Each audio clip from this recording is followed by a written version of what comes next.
Bonjour tout le monde, merci de vous plonger un vendredi après-midi dans 2 heures d'Elasticsearch en Java. Je vais essayer de rester passionnant tout le long. Cette présentation a été motivée en grande partie par les prestations que j'ai pu faire chez certains clients sur du Elastic, qui avaient une tendance à utiliser, c'est-à-dire à mettre en place un cluster Elasticsearch et à le mettre à disposition de leurs utilisateurs, mais sans contrôler ce qu'ils faisaient. Donc on arrivait à des situations un petit peu de blocage, dans certains cas, avec des index qui étaient mal gaulés, des trucs comme ça.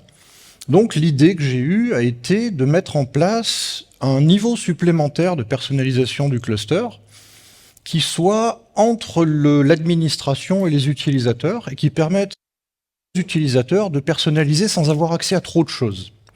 Et pour ça, le client Java Elasticsearch est particulièrement efficace parce qu'en fait, la majorité des gens l'utilisent essentiellement pour faire du search depuis leur code, mais en fait, il a accès à toutes les API REST d'Elasticsearch. Et donc, on peut administrer tout le cluster via le client Java. Donc, c'est un petit peu ce qu'on va faire. Donc, je me présente, je m'appelle Benjamin Dovissa, je suis développeur Java, mais aussi consultant search chez Adlin. Vous pouvez me trouver éventuellement sur LinkedIn si vous voulez. J'arrête de mettre les autres réseaux sociaux qui sont devenus bien trop violents, encore que LinkedIn en ce moment, c'est pas toujours une safe place. Mais ça reste plus professionnel. Je travaille chez Adlin, c'est une société qui est spécialisée dans les moteurs de recherche, mais aux moteurs de recherche pas au sens Google, mais au sens technologie, c'est-à-dire qu'on va travailler avec de l'Elasticsearch, mais aussi de l'OpenSearch ou du Solar. On peut aussi bien faire du consulting que des audits, par exemple. Et on est éditeur de 2 solutions. A2, qui est une solution e-commerce pour les grands sites de e-commerce, comme par exemple Carrefour.fr. Ou alors, on a aussi développé Hold.site, qui est un moteur de recherche collaboratif, mais pour ça, il fallait venir au deep dive d'hier matin, où Hold.site a été évoqué plus largement. On va faire un petit sondage rapide à main levée sur le degré de connaissance d'Elasticsearch. Qui connaît 2 noms? Ok. Qui connaît sans l'avoir utilisé de manière trop extensive? Et qui est à l'aise avec Elasticsearch? Bon, cela va pas falloir que je dise de bêtises. Elasticsearch est souvent couplé à Kibana. Kibana est une interface graphique qui permet d'administrer, mais aussi de visualiser les données. Quand je dis administrer, c'est administrer le cluster et pas les données. Administrer l'ensemble de la stack Elasticsearch. Je vais faire un petit rappel rapide pour les gens qui ne connaissent pas bien Elasticsearch, parce qu'on va aborder certaines notions utiles pour comprendre ce qu'on va faire. Donc je vais faire un petit rappel. Désolé pour les gens qui connaissent déjà. Je vais faire ce rappel rapidement. Si en cours de présentation vous avez des questions, levez la main, dites-le, je vais les prendre au fur et à mesure, ça sera plus dynamique. N'hésitez pas à interrompre sans crier, levez la main. Et alors on n'a pas de micro-main, donc je répéterai pour que ce soit bien entendu par tout le monde. Mais voilà. Donc à la base, Elasticsearch est basé sur un projet open source, Apache, qui s'appelle Lucene. C'est une base NoSQL. Une base NoSQL en mode document, et les documents sont stockés en JSON. Mais il n'y a pas que les documents en JSON, il y a tout en JSON. Les requêtes, tous les appels API, les résultats qui sont renvoyés, tout est en JSON. Et ça va avoir une importance pour la suite quand on va voir le code. Parce que la structure du code va dépendre du JSON. Première notion élémentaire dans Elasticsearch, l'index.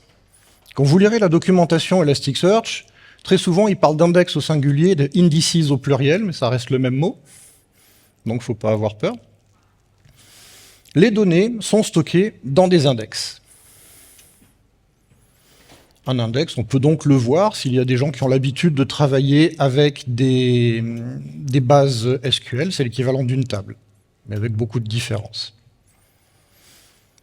Un index va être composé de shards.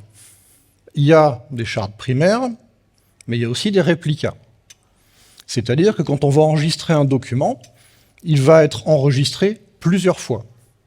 Une fois dans le shard primaire, une fois dans le réplica, et en cas de défaillance d'un nœud du cluster, on va se baser sur les réplicas pour recréer les données manquantes. Donc on a une tolérance à la panne qui est mise en place de cette manière-là dans notre cluster Elasticsearch.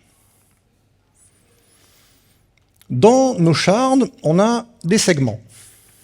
Les segments, ce sont des entités, on va dire, si vous connaissez Java, c'est immutable. C'est-à-dire une fois que c'est créé, ça ne bouge plus. Ça va être important pour une notion qu'on verra par la suite. Donc voilà, là on a le stockage du document, comment il est fait. Quand on définit un index, on va définir ses réglages. C'est-à-dire qu'on peut avoir un nombre de shards primaires qui va varier. On peut avoir un index avec 4 shards primaires, par exemple. Et on peut avoir un nombre variable de réplicas. C'est-à-dire que si on veut avoir des données qui sont vraiment fail-safe, on va mettre 2 réplicas, 3 réplicas. Mais il va falloir faire attention à une chose, c'est que le shard primaire occupe un shard, on a 2 shards primaires, on occupe 2 shards. On a 2 shards primaires, 1 réplica, on occupe 4 shards. Donc le nombre de shards va augmenter et un cluster élastique est limité en nombre de shards. Donc il faut faire attention aussi à la manière dont on va le faire grossir. Après les index, on a ce qu'on appelle le data stream. Le data stream, c'est une structure, une manière de gérer les index particulière qui est dédiée à l'ingestion de données en continu. Typiquement, on va ingérer des logs. Quand on va ingérer des logs, on va toujours les ingérer. Enfin, c'est quelque chose ce sont des documents qu'on ne va pas modifier, normalement, et qui arrivent tout au long de la journée, et ça vieillit, un log. Donc, on a un index courant sur lequel on écrit de manière répétée. Et ensuite, on arrive à ce qu'on appelle la limite de rollover. La limite de rollover, il y a plusieurs types de limites. Ça peut être une limite temporelle, ça peut être une limite de taille, de nombre de documents. Il y a plusieurs types de limites. Et donc, quand on fait ça, quand on arrive à cette limite, on a l'index sur lequel on écrivait passe en bleu, c'est un rolled index, et on commence à écrire dans un nouvel index. Au niveau de l'utilisation, c'est totalement transparent, c'est-à-dire que quand on va faire une requête, on va requêter le data stream et il va requêter l'ensemble des index présents dans sa liste d'index. Donc c'est totalement transparent et ça permet d'éviter d'avoir des index qui grossissent de manière inconsidérée. Typiquement, un index dont le shard primaire dépasse les 50 gigas, ça commence à devenir un petit peu problématique. Donc par défaut, le rollover est à 50 gigas. Mais on peut choisir également de le changer. Tout ça sont des choses qui sont personnalisables. Et un moment arrive où on va supprimer des index, c'est-à-dire qu'on va supprimer l'index le plus ancien quand il atteint une certaine limite. On le reverra un petit peu plus loin dans ce qu'on appelle le cycle de vie de l'index, qui est quelque chose de plus généraliste. Mais voilà le fonctionnement d'un data stream. C'est une structure particulière dédiée à l'ingestion de données en continu. Maintenant, le mapping. Quand on définit une table dans une base SQL, on va définir les colonnes, avec les noms des colonnes, les types et quelques contraintes. Dans Elasticsearch, c'est tout à fait identique, à la différence qu'on peut tout à fait insérer un champ qui n'existe pas dans le mapping. Et Elasticsearch va l'accepter. Il va déduire le type du champ d'après le premier document qu'on lui insère, et ça peut être source de problème. Exemple. Imaginons que je veux faire un index qui va contenir des articles, des vêtements. Je ne crée pas de mapping, je prends mon premier document, je l'envoie à Elasticsearch, et j'ai 2 champs dans ce truc-là. J'ai le nom, je vais dire t-shirt, Non, je veux dire pantalon et la taille, 42. Oui, j'ai maigri. Il va enregistrer le nom, pantalon, c'est du texte. 42, c'est du numérique. Je l'enregistre comme tel. Deuxième élément, un t-shirt, nom t-shirt, taille XXL. Boum. Là, l'ingestion va poser un problème parce qu'on a des types qui vont varier. Donc, avoir défini le mapping au préalable a permis de définir que le champ taille était de type texte et le 42 sera stocké en texte. Donc, c'est très important de voir un petit peu comment on va définir notre mapping. Donc, là, j'ai pris un exemple d'un index qui va contenir des articles de presse. Donc, j'ai défini son mapping. J'ai body, qui est de type texte. J'ai keywords, les mots-clés, qui est de type keyword, qui est un type particulier dans Elasticsearch. J'ai le titre, qui est de type texte, mais aussi de type keyword. On peut avoir un champ qui a plusieurs types. Et j'ai l'URL de type keyword. Une petite aparté sur ces différents types de données, la différence entre texte et keyword. Un keyword est un texte qui est stocké et quand on le requête, il faut absolument faire une requête sur la valeur exacte. C'est-à-dire que c'est case sensitive et on ne peut pas faire une recherche partielle avec de la wildcard, par exemple. Un texte, lui, va subir toute une série de traitements qu'on peut définir, qu'on peut personnaliser, mais il y a une série de traitements par défaut qui fait que le texte va être découpé et indexé de manière partielle. Typiquement, je vais indexer dans un champ texte la phrase je suis à Voxdale, Luxembourg. Il va découper en utilisant par défaut le caractère espace comme séparateur. Donc je suis à Voxdale, Luxembourg. Et ensuite, il va faire des opérations qu'on peut spécialiser. On pourrait faire de l'ASCII folding, c'est-à-dire supprimer tous les caractères spéciaux. Un CCDI va devenir un C, un E accentué va devenir un E, un A accentué va devenir un A, etc. Ça permet de faciliter les recherches en cas de faute de frappe ou de faute d'orthographe. On peut faire différentes opérations. On peut ramener le mot à sa forme neutre, c'est-à-dire non genré et non multiple, c'est-à-dire ni singulier ni pluriel. On va faire toutes ces opérations. Et ensuite, on va utiliser ce qu'on appelle l'index inversé dans Elasticsearch, c'est-à-dire que on va créer un index où on va dire le mot Voxdale Luxembourg est présent dans les documents 8, 12, 22. Et donc, si je fais une recherche sur ce mot-là, tout de suite, je sais quel document je dois sortir. C'est de cette manière-là que fonctionne la recherche dans Elasticsearch. Dans les opérations, on peut faire plein de choses. On peut utiliser, par exemple, des stop words. C'est-à-dire qu'on va faire en sorte de ne pas indexer les mots inutiles de la phrase. Je suis à Voxdale Luxembourg, le A, il dégage, parce qu'il ne sert à rien, il n'est pas pertinent dans une recherche. Et donc, dans ce cas-là, on va utiliser ce qu'on appelle un analyzer de type stopword spécifique à la langue dans laquelle on va travailler. Donc, il faut bien faire attention à préparer notre index au préalable en fonction des données qu'on va manipuler, encore une fois. Il ne faut pas se lancer la tête la première sans savoir ce qu'on va faire avec nos données. Comme je disais qu'il y avait du JSON partout, ça, c'est la représentation JSON de ça. Vous avez votre définition du mapping de l'index. L'index qui s'appelle article. Ensuite, un article va également avoir des settings. Enfin, un index va avoir des settings, c'est-à-dire qu'on va le régler en lui disant combien de shards primaires je veux. C'est la ligne... il marche ce truc? Oui. Number of shards. Combien de réplicas je veux? Voilà. Tout ça, c'est des réglages qu'on va pouvoir faire dans notre index et on peut rajouter d'autres éléments. Ça viendra un peu plus tard. Maintenant, pour faciliter la vie, parce qu'on n'a pas envie de tout recommencer tout le temps, Elastic a créé les templates. Un template, ça va être un modèle qui va nous permettre de stocker différentes caractéristiques d'index et qui vont être automatiquement appliquées à des index qui correspondent à certains critères.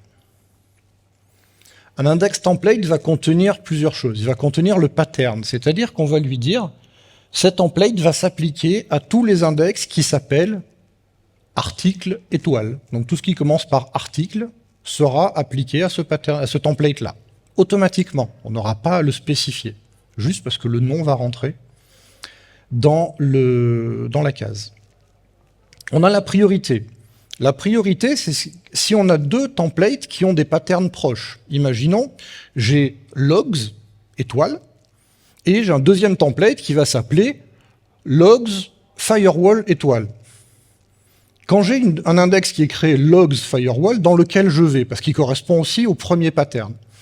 Dans ce cas-là, il va lister les index templates correspondants et il va prendre celui dont la priorité est la plus élevée. Donc ça permet de spécialiser certains templates pour des cas particuliers. Donc il faudra que mon template firewall ait une priorité plus élevée que le template logs général. Ensuite, on va définir est-ce que je crée un data stream ou un index. Ensuite, on va passer aux components. On ne va pas voir cette notion aujourd'hui. Les components, en fait, c'est des petits bouts de réglage d'index qu'on peut importer pour les réutiliser et pas se les refaire manuellement à chaque fois quand on a plusieurs templates qui se ressemblent. On va mettre des settings, comme on l'a vu précédemment, nombre de shards, nombre de réplicas, et tout ça sera pré-réglé grâce au template. Et on va également créer des mappings. Comme ça, on peut avoir des index qui auront des noms approchants, qui auront exactement le même mapping, et on n'aura pas besoin de se préoccuper de cette notion-là. Et enfin, on va voir la notion d'alias, c'est-à-dire qu'on peut créer des alias qui permettent, on va dire que plusieurs index ont le même alias, et donc quand on fait une requête sur cet alias-là, on va requêter tous les index qui sont liés à cet alias-là. Oui. Une question par rapport au data stream, on parle du rolling, vous aviez parlé tout à l'heure. Oui. Ça veut dire que tous les index-là ne sont pas par défaut soumis à un rolling. Non, alors, donc je répète la question pour tout le monde. Là, quand on parle de data stream, ça fait bien référence au data stream qui était présent dans l'exemple, enfin dans le slide précédent. Et en fait, on peut avoir un index qui soit un index, soit un data stream. Un data stream est composé de plusieurs index, mais avec un cycle de vie particulier. Et donc, quand on crée notre pattern, on va lui dire, je veux que dans ce cas-là, ce soit un data stream. Sur un index normal, il n'y a pas de rolling. On peut en mettre en place, mais c'est à gérer manuellement. Tandis que quand on est dans un data stream, c'est tout fait automatiquement. En fait, à la base, c'était tout géré manuellement. On faisait ce qu'on appelait un rollover alias sur un index pour qu'il soit capable de faire son rollover. Et Elastic s'est dit, bon, on va automatiser tout ça, on va faire des data streams, ça sera plus simple. Mais à la base, le fonctionnement n'était que sur des index simples. Et maintenant, quand on est dans un cluster Elastic, on va voir la liste des data streams qui existent. Et les index qui composent un data stream sont cachés. Il faut cocher une petite case pour les voir. Et ils commencent tous par .ds, pour dire que c'est un data stream. Et ensuite, on a le nom du data stream plus un marqueur de temps qui va dire quand il a été créé, plus un numéro séquentiel. Je vous montrerai tout à l'heure tout ça. Voilà. Le cycle de vie d'un index ou d'un data stream. Elastic a créé plusieurs étapes, plusieurs phases de cycle de vie qui sont apparentées à des températures. Hot, warm, cold, frozen et delete. J'ai mon data stream qui vit, on va prendre l'exemple d'un data stream. Il bouge tranquillement, il atteint sa limite de rollover une fois, deux fois. Et à un moment, je lui dis, quand tu arrives à telle limite, tu passes en warm. Donc warm, c'est pas juste un terme, c'est-à-dire qu'on peut avoir dans un cluster Elasticsearch des nœuds qui vont être dédiés à certaines phases, qui auront un stockage plus important pour les nœuds les plus froids, par exemple. L'idée, c'est que plus une donnée est chaude, plus elle a besoin d'être accédée fréquemment, et plus une donnée refroidit, moins elle a de requêtes. Donc on va avoir des stockages plus petits, plus rapides sur du hot, et au fur et à mesure, on a des stockages de plus en plus gros, un peu plus lents, sur les températures les plus basses. La petite astuce qu'il faut garder en tête quand on définit un cycle de vie, c'est le... Où est-ce qu'il est ? Je ne sais plus où il est. C'est le move to warm phase after X days. Ce nombre de jours ne commence pas à la création du premier index, mais au moment du rollover. C'est-à-dire que le jour 0 pour mon premier index rolled index, ça va être le moment où j'arrête d'écrire dessus. Et à partir de ce moment-là, je commence le décompte, et au bout de 10 jours, valeur arbitraire, je lui dis, tu passes en worm. Mais c'est le rollover qui déclenche le cycle de vie, l'entrée dans le compte à rebours, dans le cycle de vie de l'index. Donc on est en warm phase, on descend un petit peu, on arrive en cold phase, éventuellement une frozen phase, qui est une phase un petit peu particulière, je ne l'ai pas mise ici, et enfin la delete phase. Et là encore, il faut faire attention à une chose, c'est que la delete phase ne concerne pas des documents dans un index, mais un index entier. Donc si vous avez un rollover qui a lieu tous les 30 jours, quand votre index arrive au moment de la suppression, vous allez supprimer 30 jours de données d'un coup. Donc gardez bien ça en tête si vous avez des contraintes RGPD ou si vous avez des contraintes de rétention de données. On peut réduire la durée de rollover, avoir un rollover par jour, ce qui fait qu'on aura à chaque fois, à chaque suppression, on ne supprimera qu'un seul jour de données. Au choix. Les snapshots. Petite chose intéressante, les snapshots, ce sont les sauvegardes d'Elasticsearch et qui ont un mécanisme un petit peu particulier. Je me suis souvent retrouvé avec des clients qui me disaient « mais tes snapshots, c'est de la sauvegarde incrémentale ou totale ?» Et là, ma réponse est ni l'un ni l'autre. Et souvent, je perds des gens là. Pourquoi ? Il y a forcément une sauvegarde totale à un moment et un système incrémental. Mais un système incrémental, normalement, il faut toujours garder la sauvegarde initiale pour pouvoir rejouer tous les incréments derrière. Ça ne fonctionne pas comme ça. On se retrouve avec nos index, par exemple. On a index A, index B, chacun un shard, et des segments dans le shard. Je n'ai pas mis les réplicas, parce qu'on ne sauvegarde les documents qu'une seule fois, on ne va pas sauvegarder en double avec les réplicas. Donc dans mon index A, j'ai 3 segments, A0, A1, A2. Donc je fais mon snapshot, je les sauvegarde dans le répertoire, enfin dans ce qu'on appelle un repository prévu à cet effet, et je sauvegarde mes 3 segments. Mais je ne fais pas que 3 opérations de copie. Je fais en plus la création du snapshot. On va voir ça comme une table des matières. C'est-à-dire que mon snapshot jour 1 va contenir la liste des segments qui le composent. Donc je sais que mon snapshot jour 1 référence A0, A1, A2. Le deuxième jour arrive. Entre-temps, j'ai rajouté un segment A3, j'ai rajouté un segment B0. Donc au niveau de la sauvegarde, là on a un côté un peu incrémental, c'est-à-dire que je ne vais sauvegarder que A3 et B0. Et quand je crée mon référentiel de snapshot, je lui dis que mon snapshot jour 2 contient A1, A2, A3, B0, parce que A0 a été supprimé entre-temps. On arrive au jour où je considère que mon snapshot doit être supprimé. Je supprime donc le snapshot jour 1, et ensuite je vais lister tous les segments qui ne sont plus référencés par un seul snapshot. Et ceux-là, je les supprime, mais seulement ceux-là. Donc mes A1, A2 n'ont été sauvegardés qu'une seule fois, et ils vont rester référencés dans mes snapshots jusqu'à ce que je les supprime. Donc ce n'est pas réellement un incrémental au sens où on peut l'entendre sur une Postgre ou sur une MySQL. C'est un système un petit peu hybride qui permet de réduire le temps de traitement de chaque sauvegarde. Et typiquement, même sur des clusters à très gros volume, dans le cloud élastique, les snapshots, c'est toutes les 30 minutes. Parce que ça permet d'avoir des durées de snapshot de quelques secondes, en fait. Oui. Pas de souci. Donc là, je comprends, c'est pour ça que vous avez dit que les segments, ils étaient pas remontables. Oui. Moi, je viens de faire un projet où la personne a eu la mauvaise idée d'utiliser Elasticsearch pour stocker de la donnée et aussi faire de la mutation. Donc si par exemple, entre le jour 1 et le jour 3, vous modifiez un document qui existait déjà, ce document-là. Alors, ça, c'est une opération un petit peu plus complexe. En gros, donc je répète un petit peu, c'est que faire si j'ai un premier snapshot qui a été fait et j'ai un document existant qui a été modifié. Il n'a pas été supprimé, il a été modifié. En fait, quand on modifie un document, on le supprime et on le recrée. et la suppression est logique, elle n'est pas physique. C'est-à-dire que physiquement, l'espace disque est toujours occupé, mais le document n'est plus accessible dans son ancienne version, et la nouvelle version est présente dans un autre segment.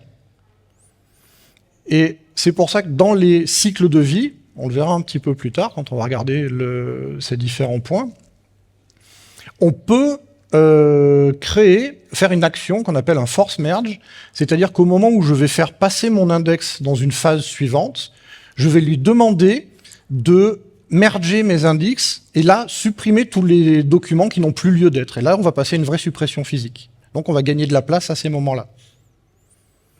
Donc toute modification a un coût en termes de stockage.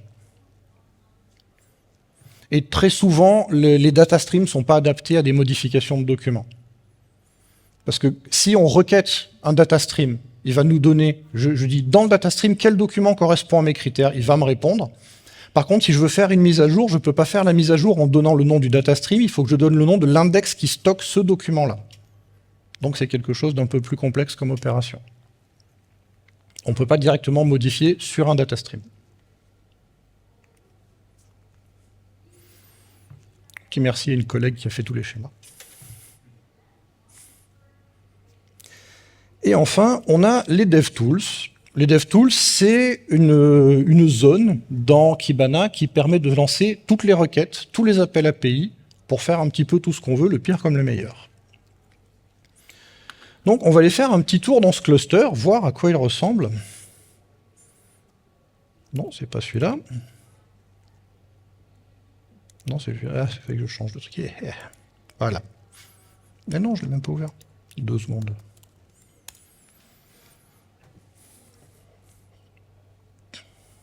Donc on va aller faire un tour dans un cluster qui est dans le cloud élastique pour voir un petit peu à quoi ça ressemble. Et voir pourquoi utiliser le client Java pour administrer le cluster peut être intéressant.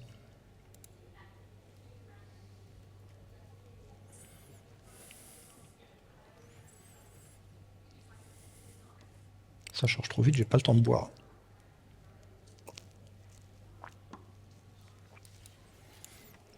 Dans le management des index, on va fermer ça. Enfin, le management du cluster, on a différentes choses. On a un index management ici qui nous permet de voir tous les index qui existent. On peut demander à voir les index cachés, tous ceux qui commencent par un point en général et qui sont spécifiés comme cachés. Et là, on voit tous nos index de data stream qui sont bien cachés. On peut voir les data streams qui existent. Et on voit par exemple que celui-ci est composé de 4 index qui sont là. On revient sur la page des index. On a nos templates, où on va pouvoir faire nos créations. Voilà, on a ces différents points. Dans le cycle de vie d'un index, si on veut créer un cycle de vie, on va pouvoir choisir différents points. C'est-à-dire que par défaut, mon rollover, je veux qu'il soit quand mon shard primaire atteint 50 Go ou quand mon index existe depuis 30 jours. Ça, je peux le changer. On peut le mettre sur le nombre maximum de documents, on peut le mettre sur l'âge, le nombre de documents dans le shard primaire ou sur la taille du shard primaire. Encore une fois, si on a un index qui a 4 shards primaires, avant le rollover, l'index aura 200 Go en shard primaire, parce qu'on en aura 4.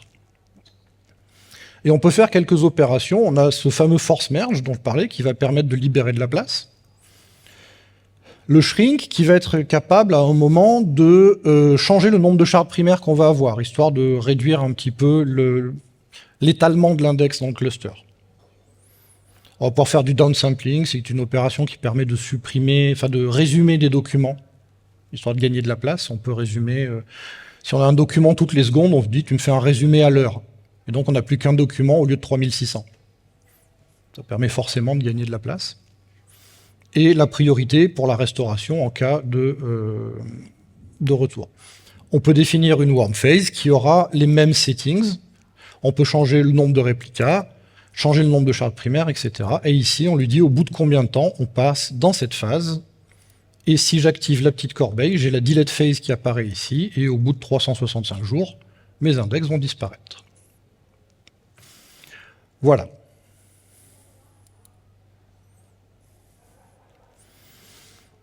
Le DevTools, j'en parlais juste avant, c'est une petite boîte à outils qui permet de faire plein de choses. Je peux consulter le paramétrage d'un index, je peux faire une recherche dessus en mettant des critères précis. Donc là, on peut faire vraiment du requêtage poussé avec des agrégations, avec ce genre de choses. On peut créer une policy, on peut faire tous ces éléments-là. Donc on peut très bien accéder au DevTools ici. On va faire toutes les opérations qu'on veut. Typiquement, mon index article, ok, bah, il ressemble à ça. J'ai demandé les settings, et donc je vois qu'il a un shard, etc. J'ai ma réponse, toujours en JSON. Ok. Jusque-là, est-ce que c'est clair pour tout le monde? Je vois qu'il y en a qui sont déjà partis, je me dis que j'ai peut-être pas été très clair. Ceux qui sont restés ont donc tout compris. Attention, il y a une interro surprise à la fin. Non, je plaisante. Ok. Et l'avantage, en fait, je reviens sur le DevTools, l'avantage qu'on peut avoir à utiliser le DevTools, c'est que ça permet... Ce sont des requêtes curl. On peut les passer en curl, ce truc-là, c'est des API REST. Donc, si vous avez une requête à tester, vous la faites dans le DevTools, et après, vous l'utilisez dans un outil qui va faire vos appels d'API REST. Et vous pouvez faire tout dans le cluster, à tel point que quand on fait une opération quelque part dans notre cluster, on a toujours un rappel sous forme JSON de ce qu'on vient de faire. Typiquement, imaginons que je veux créer une policy. J'étais dessus tout à l'heure, je fais test, je lui dis OK, on va changer nos settings. On va passer avec un rollover à 10 jours. On va passer en warm phase au bout de 5 jours. Et on va créer une delete phase à 30 jours. Très bien. Et ici, on a le bouton Show Request. Et voilà, tout ce que je viens de faire dans l'IHM, j'aurais très bien pu le lancer dans le DevTools, ça a exactement le même résultat. Et quoi qu'on fasse comme opération, enfin quoi qu'on fasse, je veux dire 98% des opérations qu'on va faire dans Kibana, on a toujours une possibilité d'afficher la requête qui va être exécutée. Donc ça vous permet également, si vous avez besoin, vous, de créer un script pour créer quelque chose, vous le faites dans Kibana, ça vous fait un modèle et vous l'adaptez. Et vous n'avez pas besoin de vous casser la tête sur la structure des choses à faire.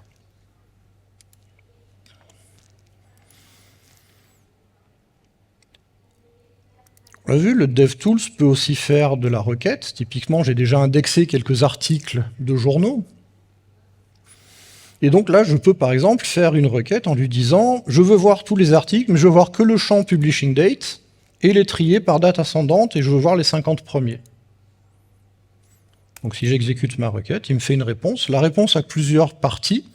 La première partie va nous dire un petit peu ce qui s'est fait. Ça m'a pris 4 millisecondes. C'est un succès sur un shard. J'ai renvoyé 100, la requête renvoie 100 éléments.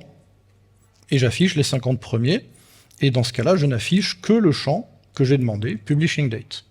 Et les documents sont triés dans le bon ordre. Voilà, donc vraiment de la requête de la plus simple à la plus complexe. Attention, une requête dans Elasticsearch, quand elle est complexe, peut prendre plusieurs dizaines, voire plus d'une centaine de lignes à faire. Donc il faut vraiment faire attention. Les choses intéressantes quand on est dans le DevTools, c'est qu'on a de l'autocomplétion, et on a un petit raccourci sympa, c'est le CTRL-I qui vous permet de, par exemple, de reformater un petit peu. Il vous remet tout d'aplomb. Ça permet de s'y retrouver plus facilement. Et on peut plier également les différents pavés. Donc, une fois que vous avez fini un pavé, vous le pliez, vous passez à la suite, ça reste plus lisible. Voilà.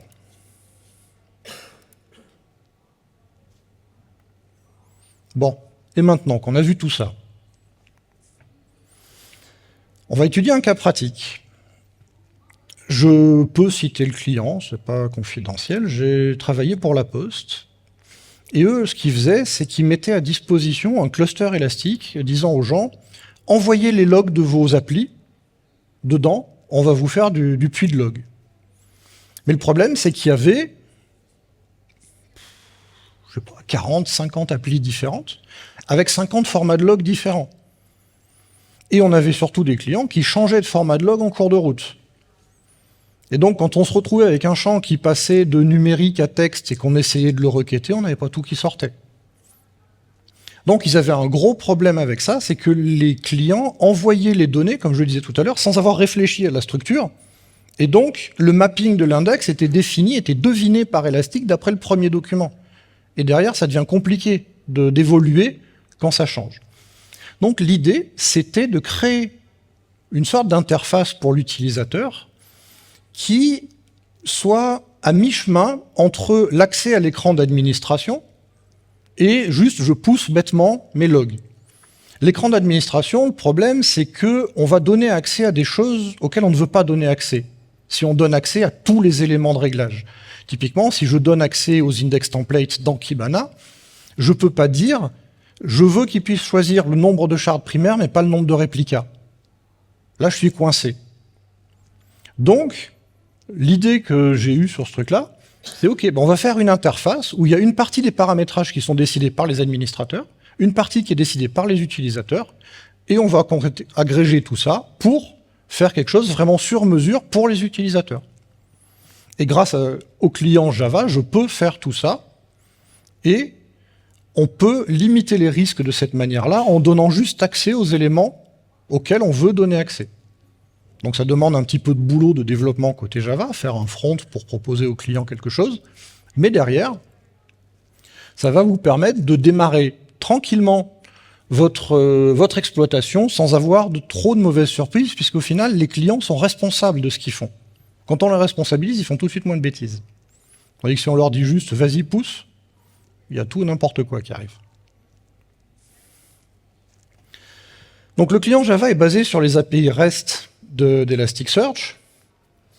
Donc je ne vais pas cliquer sur les liens, vous les trouverez dans les slides, je les publierai un petit peu plus tard.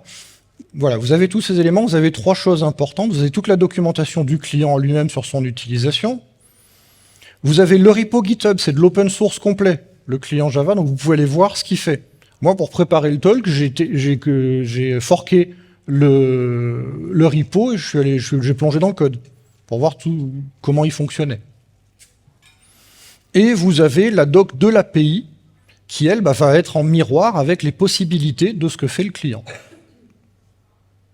Bon, ça fait 40 minutes que je vous parle de théorie. On passe à la pratique maintenant. Histoire de faire un peu de code, ça va être plus marrant.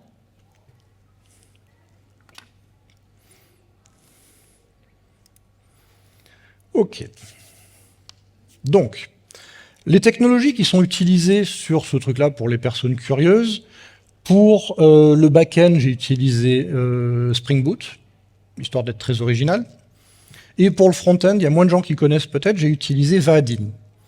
Vaadin, c'est une librairie héritée de GWT qui permet de créer du front depuis le back. Parce que je suis une bille en front, je déteste le JavaScript, donc j'ai tout fait en Java.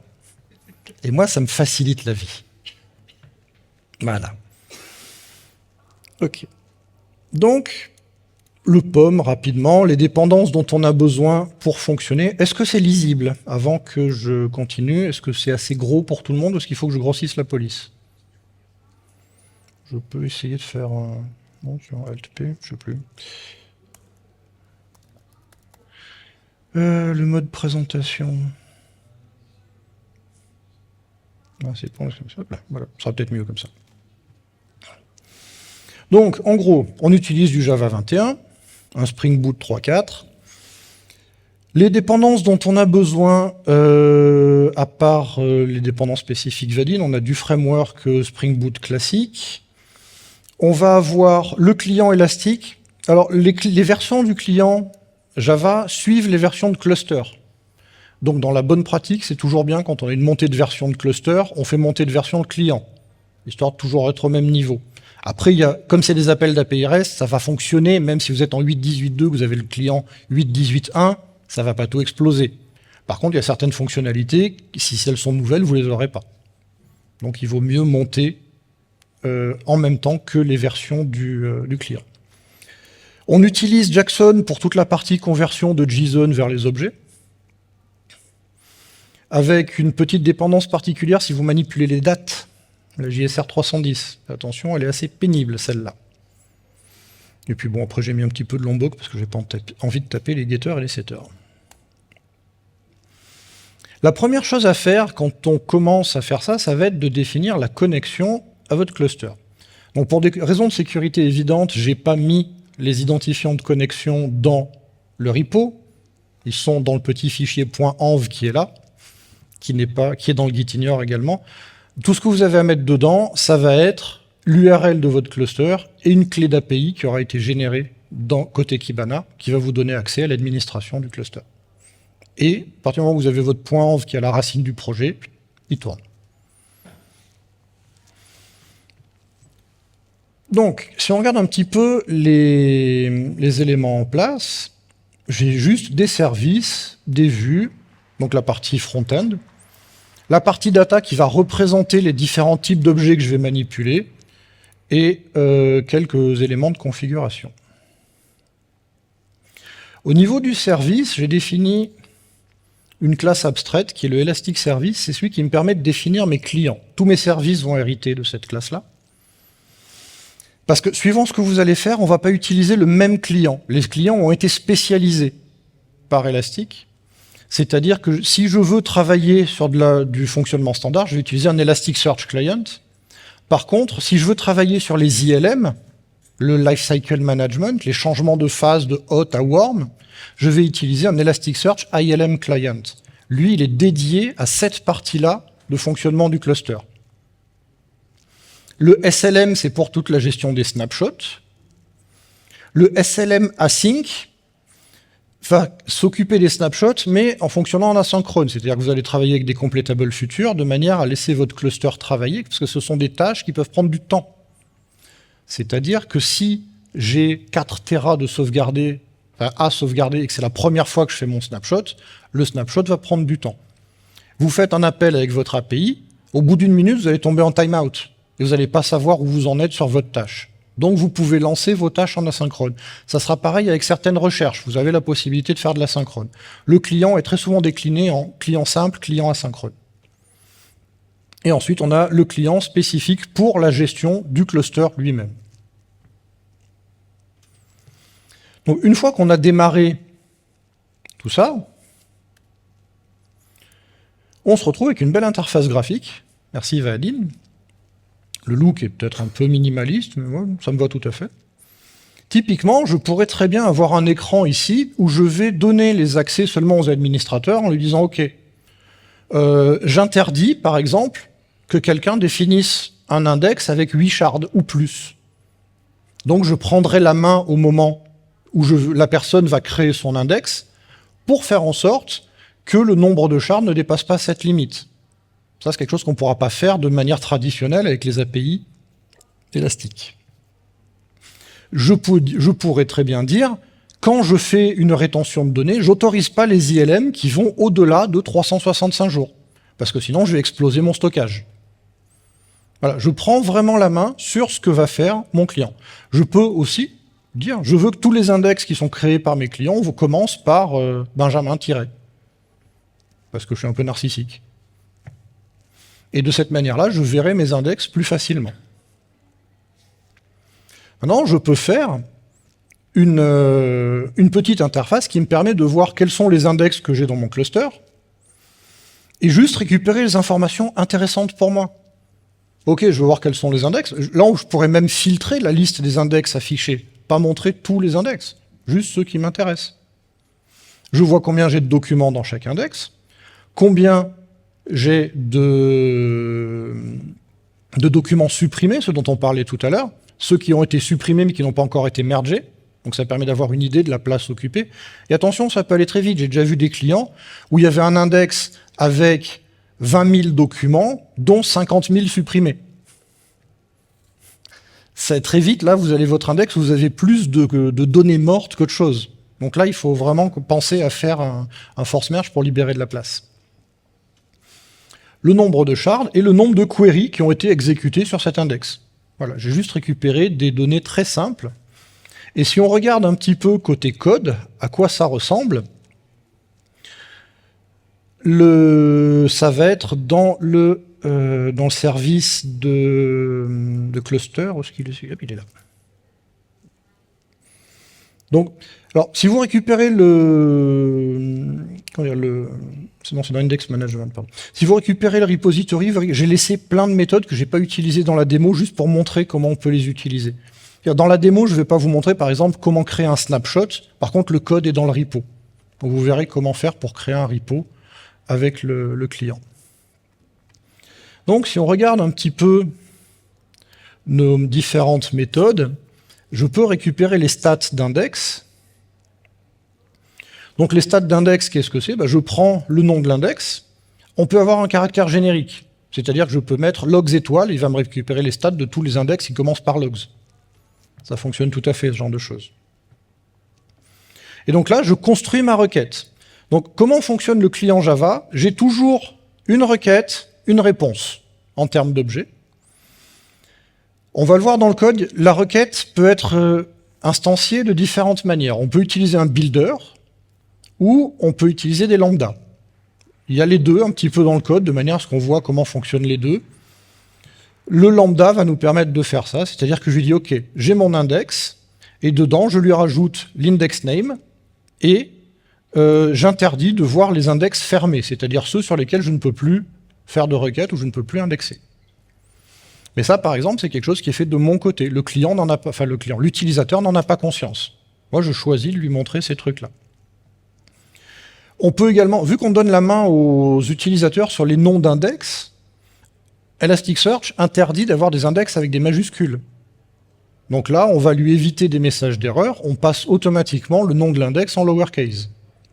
C'est le genre de petit détail qui peut irriter un utilisateur dont c'est pas le métier et qui permet de le protéger aussi de ce genre de choses.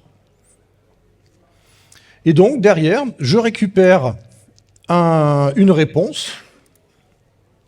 Donc j'ai mon indexstat réponse qui arrive, et derrière, je peux faire différents tests. Je vérifie si j'ai quelque chose qui est retourné, classique, et ensuite, je récupère une map, et là, je lui dis, par exemple, tous les index qui commencent par un point, je ne veux pas les voir. Donc je filtre déjà de cette manière-là. Parce que là, j'ai récupéré au sens large les index, je n'ai pas donné de nom précis. Et ensuite, j'ai créé un objet de type index détail, qui va contenir le nom de l'index, sa santé, la petite coche verte qu'on a vue, le nombre de documents, le nombre de supprimés, le nombre de shards, le nombre de queries. J'avais rajouté le nombre de réplicas, mais il n'est pas dans la réponse, bizarrement, donc j'ai pas pu le faire. Et un deuxième point marrant, c'est que l'index article ne contient pas 200 documents, il en contient 100. Le total de documents additionne les shards primaires et les réplicas. Donc attention, c'est une chose à savoir si vous utilisez l'API, il y a peut-être un petit truc là-dessus. Le nombre de documents présents dans l'index ne correspond pas au vrai nombre de documents, c'est le nombre plus les réplicas. Donc il y a une petite opération à faire pour arriver sur la bonne valeur. Et derrière, je peux donc afficher et permettre à mes utilisateurs de voir comment vont leurs données. Est-ce qu'ils sont en bonne santé ? Ou non. La santé d'un index, on l'a vu, il y a des primaires, des réplicas, etc. Elasticsearch va faire en sorte, quand il crée un index, de ne jamais stocker un réplica sur le même node que le primaire.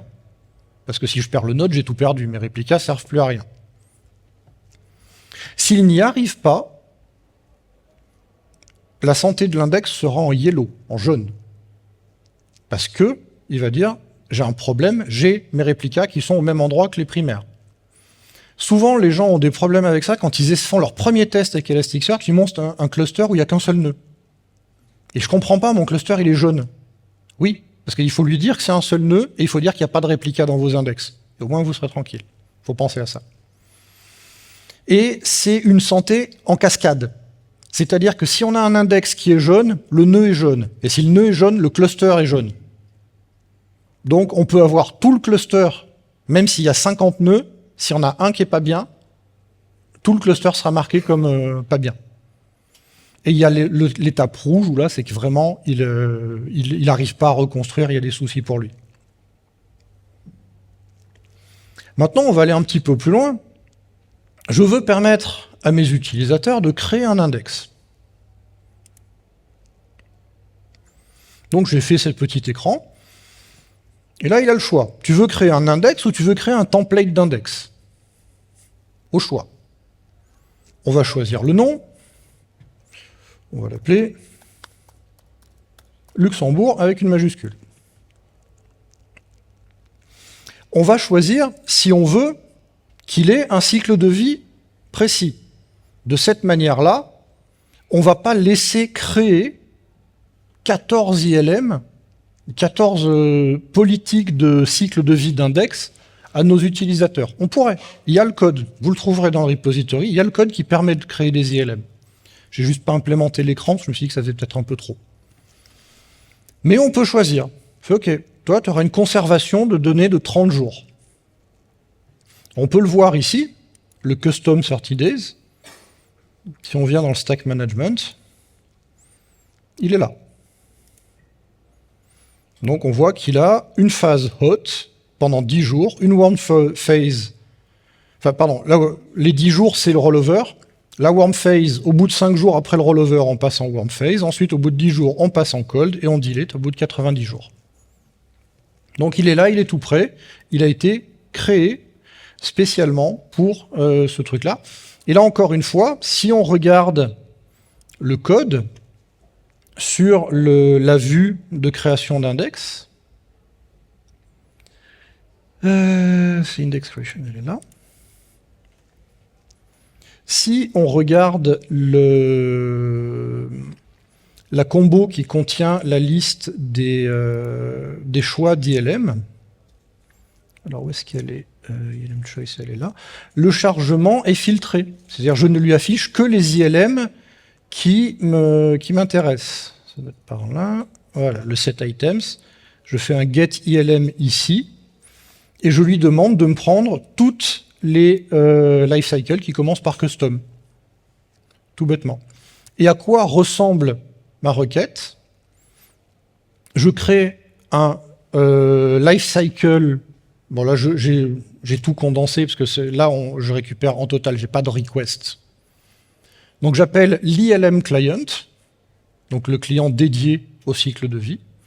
Je lui dis renvoie-moi les lifecycles, donc je récupère un lifecycle response qui lui va contenir une map et va me permettre ensuite de filtrer. Non, c'est pas celle-là, c'est celle-là. Donc là, je peux créer mon index. Bon, le pattern est inaccessible, le pattern sera disponible si je crée un template. Je peux lui dire, OK, je veux 2 shards primaires. Jusque-là, tout va bien. Et maintenant, je vais définir des champs. Je vais définir un champ qui va être le nom du talk, par exemple. Et mon nom de talk, je vais lui dire, OK, ça va être juste du texte. Et puis, à quel moment ça commence? Et ça sera une date, enfin c'est une date, c'est un timestamp. J'ajoute le champ, et là je peux dire, OK, je vais créer mon index. Donc il me dit que l'index est créé, et si je viens ici dans l'index management, et que je cherche Luxembourg, je trouve mon index qui vient d'être créé, avec bien 2 shards primaires, un réplica, parce que là je laisse pas le choix, c'est moi qui choisis combien j'ai de réplicas, mais je te laisse choisir des shards primaires. Et si on regarde un petit peu ce qu'il y a dedans, en termes de mapping, on retrouve mon champ début, mon champ talk. Et en termes de settings, on retrouve l'ILM qui est défini ici, custom 30 days, et ensuite le nombre de shards, le nombre de réplicas, etc. Dans les différentes gestions, une petite astuce que je peux faire, notamment si vous travaillez avec des clusters single node, vous avez, au lieu de mettre le nombre de réplicas, vous pouvez définir un index avec un champ qui va s'appeler auto-expand réplica. Et vous le mettez de 0 à 1. Donc ça veut dire que s'il peut créer un réplica de manière saine, il va le faire, sinon il ne le fait pas. Et le jour où vous rajoutez un deuxième node, hop, vos réplicas vont apparaître. Donc ça, c'est intéressant. vous permettre d'évoluer plus rapidement. Donc là, j'ai créé mon index. On pourrait se dire, on a quelqu'un qui touche un petit peu, j'ai envie de lui donner un petit peu plus de... Comment dire, un peu plus la main sur ce que je veux faire. Je pourrais tout à fait lui laisser fournir un JSON pour, par exemple, les settings. Donc, je me rends compte que je n'ai pas préparé l'autre. Je vais aller chercher le JSON ici. Donc, pour les settings, par exemple, je peux très bien faire ce JSON-là. Et le client est tout à fait capable de comprendre que mes settings, je lui passe du JSON directement. Si vous avez une bibliothèque de JSON, vous pouvez les passer au client. Ça vous permet d'éviter des saisies manuelles, par exemple. Donc mon index Luxembourg 2, je vais le créer avec ce JSON, où là, j'ai un nombre de shards à 3, et cette fois, j'ai utilisé le auto-extend replica, ce dont je parlais précédemment, pour qu'il puisse se mettre en place. Je crée mon index, et ici, je vais le retrouver. Maintenant, j'ai mon Luxembourg 2. Donc on voit que le nom de l'index est passé en minuscule. Les noms d'index sont obligatoirement en minuscule dans Elasticsearch. Et donc on voit bien que j'ai 3 primaries, un réplica sur cet index-là, avec toujours le même mapping. Donc là, vous donnez du pouvoir aux utilisateurs, mais en le limitant. Il y a quelques années, il y avait une marque, c'était des pneus, je crois. Leur slogan, c'était « Sans maîtrise, la puissance n'est rien ». Là, vous maîtrisez. Donc, la puissance est là pour vous. Ça vous permettra d'éviter des explosions de données, un cluster qui sature, ou ce genre de choses. Maintenant, on a créé notre index. Imaginons que je veuille maintenant proposer un autre service. C'est OK, j'ai des documents, on va les indexer. Les conférences reprennent dans 2 minutes. Conferences will be taking over in 2 minutes. Vous avez compris, vous revenez. Hein. Donc, j'ai, par exemple, si on regarde, j'ai ici mon index article. On voit bien ce que je disais tout à l'heure. Il a 100 documents, l'article. Il n'en a pas 200. Donc, dans l'interface Kibana, on voit bien qu'il en a 100. Donc, il faut toujours penser sur l'affichage à refaire la petite opération qui va bien. Donc, je vais supprimer cet index article. Voilà. Et je vais recharger. Donc, qu'est-ce que j'ai fait? J'ai scrappé un site de news, tout bêtement. C'est-à-dire que si on va dans mon répertoire, ça doit être dans mon répertoire, je ne sais plus lequel. Non, c'est dans mon répertoire TMP poubelle où il y a tout. On a des articles en JSON qui sont là, qui ont été scrappés, certains au mois de mars, d'autres au mois de juin, le 18 juin, donc il y a 2 jours. Et à chaque fois, dans les fichiers, j'ai 50 articles. Si on regarde un petit peu ce qu'il y a dedans, qu'est-ce qu'on a? On va avoir un article sur l'entraînement de Mastodon dans les posts, dans le entraînement d'AI sur des posts Mastodon, pardon. Un petit article sur Vim, ScyllaDB, enfin voilà, il y a différents sujets, Amazon Staff on Tuesday got an email, etc., etc. Là, on va passer dans une dimension un petit peu différente de ce que fait Elastic. On peut créer un document en envoyant de manière seule, solo. Mais on peut aussi faire de l'ingestion de masse, du bulk. Donc on a une requête spécifique pour le bulk, et on peut lui passer ce genre de JSON. Donc j'ai fait un petit peu de transformation derrière. Mais si derrière je lui dis OK, on va aller chercher dans mon répertoire TMP, on va prendre les articles de juin par exemple. OK. Ah, j'ai oublié de nommer mon article, mon index.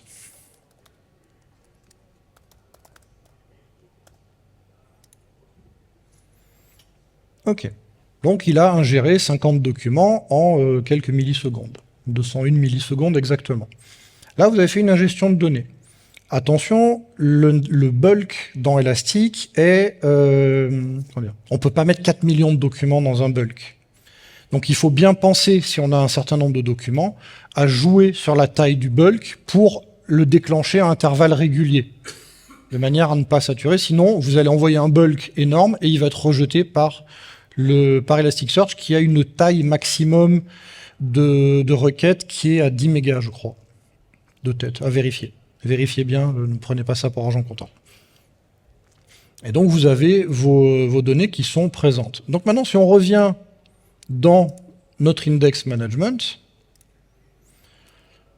je me retrouve avec un article qui contient 50 documents, un primaire, un réplica.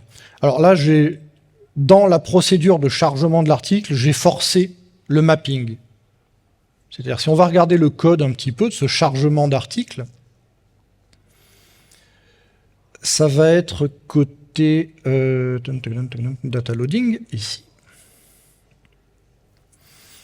Donc là, on a notre bulk. Qu'est-ce qu'il récupère? Il va récupérer l'input stream du fichier que je lui ai passé, que j'ai téléchargé, et le nom de l'index. Je vais un petit peu formater mes dates, histoire qu'elles soient bien prêtes pour la suite. Et je vérifie si mon index existe déjà. Donc on a une requête pour ça. J'ai l'impression d'être dans une pub pour l'App Store Apple. On a une appli pour ça. Mais là, on a une requête pour ça. Si on veut vérifier que notre index existe déjà, on fait simplement un client.indices.exist et on fait l'exist request. Et l'exist request, c'est juste index name en lowercase. Réponse booléenne. S'il n'existe pas, je le crée avec des réglages particuliers et des mappings particuliers. Une fois que j'ai créé ma requête de création d'index, je l'exécute. Alors, j'ai été un petit peu paresseux pour le coup, je ne récupère pas la réponse de création d'index, j'ai juste fait un catch de runtime exception. Vous pouvez aller beaucoup plus loin, afficher à l'écran pourquoi votre création ne s'est pas faite. Si on va regarder un petit peu le détail de comment je définis un mapping et un setting en Java, c'est une syntaxe un petit peu particulière. Les settings, déjà, on retrouve cette notation en lambda dont j'ai parlé tout à l'heure, où on dit simplement, on fait un objet index settings of number of replica, number of shards. Pour savoir comment écrire tout ça, l'astuce, c'est d'aller dans la documentation de l'API, ou même dans la documentation élastique, et de voir quels sont les champs de JSON. Les champs de JSON qui sont présents dans votre requête, et ces champs sont tous dans le client Java. Donc il suffit simplement de chercher la méthode qui correspond au champ de JSON qu'on veut utiliser, on la trouve. Comme l'a dit le développeur du client à qui j'ai posé quelques questions que j'ai un petit peu harcelé, si c'est dans le JSON, c'est dans le client, sinon tu as perdu quelque chose. Donc vous avez cette double sécurité qui vous permet de vous y retrouver. Et maintenant, si on regarde l'autre méthode dédiée au mapping de l'article, là, on va avoir quelque chose de plus complexe. Ça va être une petite gymnastique intellectuelle à faire. Donc, c'est pour ça qu'à chaque fois, j'ai créé des méthodes particulières qui permettent de s'y retrouver. Des types de données dans Elasticsearch, vous allez en avoir une masse incommensurable. J'ai limité dans les exemples à keyword, texte, texte plus keyword, date et float. Mais dans un index, vous pouvez avoir une adresse IP, qui est un type particulier, parce qu'on peut faire des requêtes sur des plages d'IP. On peut avoir des coordonnées géographiques. Dans Elasticsearch, vous pouvez très bien dire « Donne-moi tous les documents qui sont dans un rayon de 50 km autour de ce point géographique ». Ce genre de géoquery fonctionne très bien. Vous allez pouvoir faire de la carto avec ça. Donc tout ça, je l'ai enlevé. Mais vous allez avoir des objets dédiés à chaque type de données. Donc par exemple, si je veux définir un keyword, qu'est-ce que je fais? J'ai un type property, et ensuite, qui est un super type, on va dire, et ensuite je vais avoir plusieurs types spécialisés. Donc je dois renvoyer une property, quelque chose de type property, et donc je définis une keyword property, tout bêtement, juste capé, et je le renvoie en faisant une property off et en mettant keyword property. Et vous créez vos propriétés les unes après les autres. Une text property sera tout aussi simple à créer. On définit une text property et on la renvoie avec une property off. Maintenant, un texte avec keyword, là on va commencer à jouer un petit peu plus. C'est-à-dire que je définis une keyword property et ensuite je vais créer une property pour elle. Donc j'ai ma keyword property que je mets dans une property à part. Je crée une map de properties pour mon champ, parce que c'est comme ça que ça s'appelle dans Elastic, c'est les propriétés d'un champ. Et je lui dis comment va s'appeler le champ. Comme j'étais très imaginatif, je l'appelais keyword. Et je lui mets sa propriété de keyword. Et ensuite, je devais définir une text property sur laquelle je vais rajouter la map de property. Et de cette manière-là, je peux définir de manière programmatique que mon champ sera de type texte avec un sous-champ keyword. Et la conversion se fera automatiquement. On peut même jouer avec ça, avoir par exemple un champ numérique avec un sous-champ de type keyword. Vous n'aurez pas de conversion à faire, c'est Elasticsearch qui va la faire. Vous indexez seulement votre champ et il va le stocker 2 fois, une fois en numérique, une fois en keyword. Vous allez pouvoir faire ce genre d'opération. Donc là, on a défini nos différents types de properties. Par exemple, la date property, là, on va pouvoir donner plus de détails. Je vais lui donner sous quel format elle doit être stockée et sur quel local. Donc on peut aller beaucoup plus loin. Le float sera beaucoup plus simple. C'est juste un float. Mais vous allez avoir plusieurs types numériques. Vous pouvez avoir de l'integer, du float, du double. C'est à vous de voir ce que vous voulez faire. Et donc, une fois que j'ai tout ça, je crée une map avec toutes mes properties et à chaque fois le nom du champ qui va avoir ces propriétés-là. Et je renvoie un type mapping avec en plus une petite subtilité, encore une fois, je ne laisse pas la main à l'utilisateur, je lui fais « Ok, tu vas aussi me faire une détection de date automatique ». C'est-à-dire que si l'utilisateur, dans son document, m'envoie un champ qui ressemble à une date, mais qu'il n'a pas spécifié dans les mappings, il sera automatiquement converti en date. Donc on peut rajouter, encore une fois, des petits détails comme ça, qui ne sont pas intéressants pour l'utilisateur final, mais qui, nous, vont nous faciliter la vie dans la maintenance, et lui dans son exploitation. L'idée, c'est quand même d'avoir un maximum de durée de vie du produit, et pas que ce soit difficile à maintenir. Au premier abord, cet empilement de propriétés, c'est même plus un empilement, c'est un escalier, ça peut paraître assez rébarbatif. Honnêtement, j'ai eu du mal à rentrer dedans, mais une fois que j'y suis, ça passe tout seul. Mes premiers tests ont été un petit peu compliqués, je comprenais pas la logique. Et une fois que j'ai compris la logique, j'ai terminé le code avant-hier dans ma chambre d'hôtel. J'ai été étonné moi-même de voir que ça marchait du premier coup.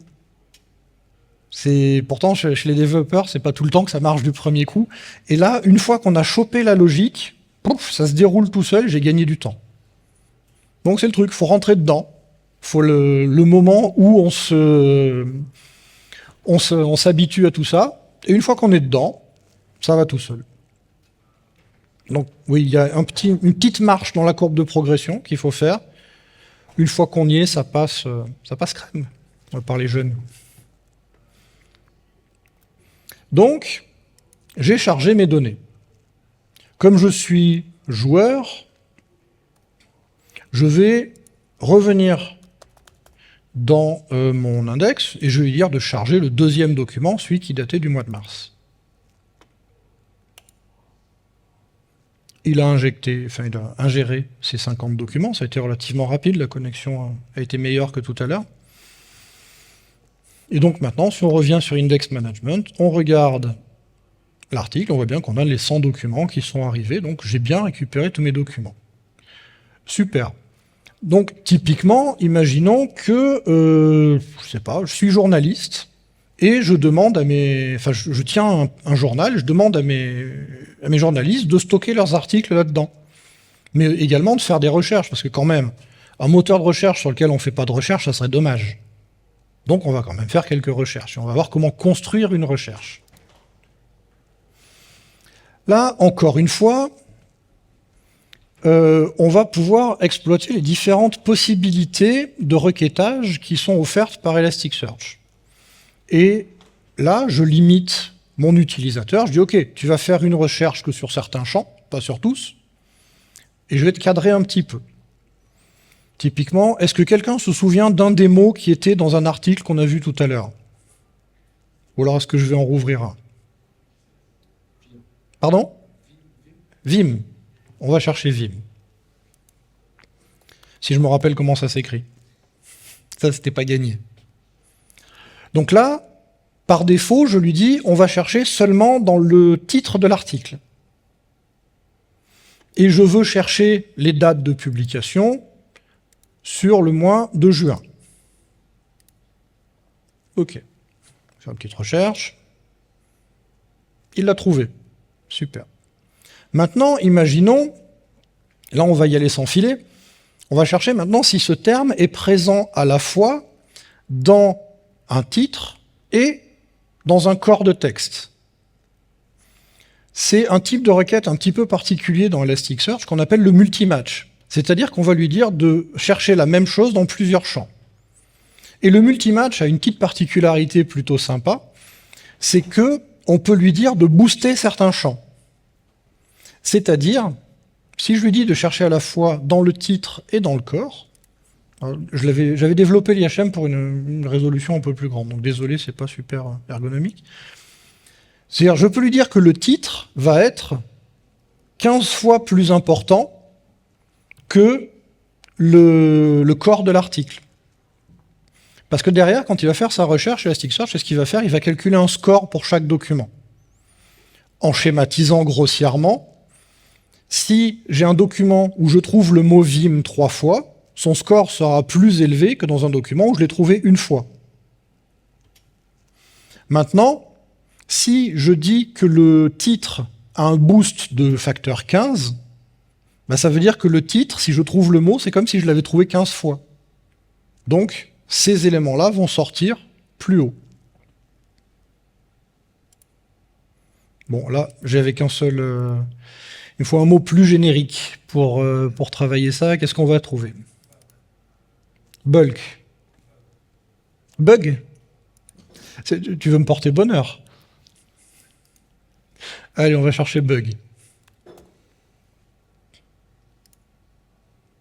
Il y en avait qu'un. Non, il y en a deux. Ah, c'est ma résolution qui est foireuse. Il y en a deux. Est-ce que si... Voilà, c'est mieux comme ça. Là, on en a deux. Et là, on a le mot bug qui est dans le titre. Donc, ce document sort en premier. C'est lui qui va déterminer le tri. Mais j'ai demandé à ce que mes résultats soient triés par score. Et ici, là, on a le corps. Et là-dedans, il doit y avoir le mot bug. Quelque part, voilà, il est là. Il y a un certain nombre de fois, mais comme j'ai boosté le titre sort en premier. Si je redescends le titre à 1, que je relance la recherche, cette fois, celui-ci sort en premier. Donc on a toujours cette possibilité, quand on fait de la recherche, de favoriser certains champs de cette manière-là. Et là, vous allez donner encore plus de pouvoir à vos utilisateurs sur l'utilisation des documents. Maintenant, comment on fait ça? Parce que c'est bien beau de vous le montrer, il faut montrer comment ça marche maintenant. Qu'est-ce qu'il y a sous le capot? On va fermer un petit peu les onglets, et on va revenir dans les index, pas dans les services. Ok. Donc, une requête multimatch, par exemple, qu'est-ce qu'elle va récupérer en entrée? Elle va récupérer une liste de champs, ceux sur lesquels je vais faire ma requête, le query text et mes deux dates, from, to, donc sur une période donnée. On va créer notre query par morceau. C'est-à-dire que je vais faire un premier query qui va être multimatch sur les champs passés en paramètres avec ce query-là. Ensuite, je vais faire un autre query qui va être un date range query, donc celui qui va chercher tous les articles qui sont après la date de début. Un troisième query où tous les articles sont avant la date de fin. Et ensuite, j'agrège tout ça dans ce qu'on appelle un boolean query, où il faut que je ne sorte que les documents qui correspondent aux trois queries que j'ai créés. Donc l'intersection de ces trois queries. Donc là, je lui dis, il faut que must, alors on peut faire un must, on peut faire un must not. Si on regarde les méthodes qui sont proposées, on peut avoir du must not, du should, c'est ce qui va faire le or. Donc là, on va pouvoir créer notre requête de cette manière-là, et là, on va construire nos éléments.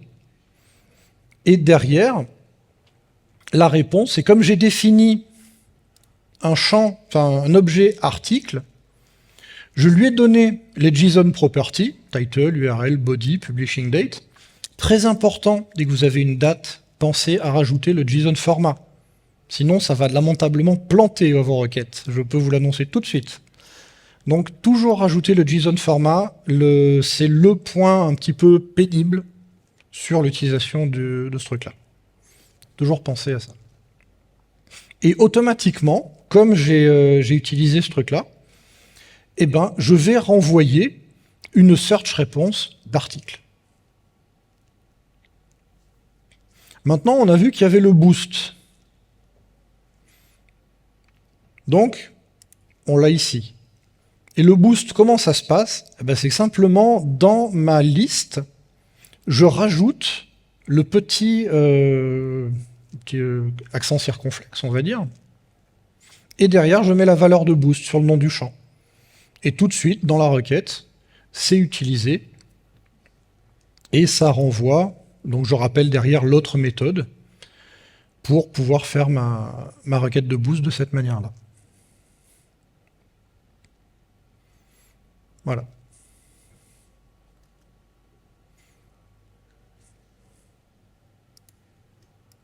Est-ce que jusque-là, c'est clair pour tout le monde dans l'utilisation de ce client? Et surtout, est-ce que ce client, vous pouvez commencer à voir un petit peu les différentes possibilités qu'il offre?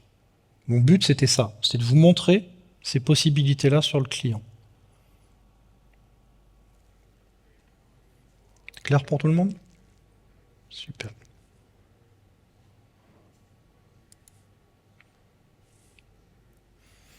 Donc je me rends compte que je suis allé très vite, il me reste 40 minutes, et je suis quasiment à la fin du talk. Donc on a plusieurs possibilités que je peux vous proposer. Soit on fait une séance de questions-réponses musclées, donc il va falloir être imaginatif pour tenir 40 minutes. Soit, si on est vraiment joueur, on essaie de rajouter une fonctionnalité en live, histoire d'improviser un petit peu. Qu'est-ce qui vous tente? Qui est pour les questions-réponses? Waouh! Qui est pour le live coding? 3. Qui veut partir? La porte est là. Je vous retiens pas, hein, je m'en voudrais. C'est un problème. Moi j'ai chaud, clairement, je crève de chaud là, mais je vous plains. Donc on peut tenter, par exemple, comme la méthode existe déjà, on peut essayer de revoir un petit peu, bah tiens, si j'allais créer un ILM, un cycle de vie d'index. Ça pourrait être intéressant ce truc-là. Donc, si on regarde dans... je vais fermer celui-là qui ne me sert plus à rien. Si on regarde un petit peu ce truc-là, je vérifie juste une chose. Ouais, il faudra que je le rajoute ici. Donc je pourrais très bien rajouter une vue, ici, qui va être ILM View.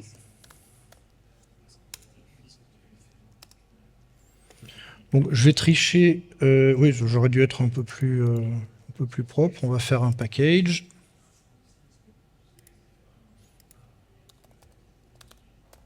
ILM View.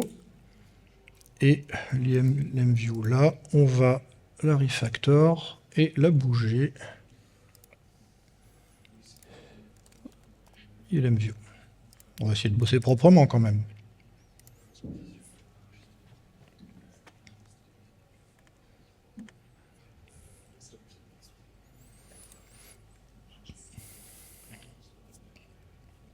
Donc comme je suis très paresseux, je vais faire du copier-coller, que je vais adapter.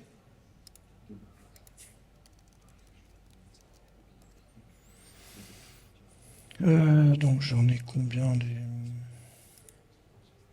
3, 4, 5, très bien. Donc on va faire un ILM creation. La route va être ILM creation. On va lui dire que c'est l'ordre 7. On va laisser la même icône, ça sera plus simple. On va générer un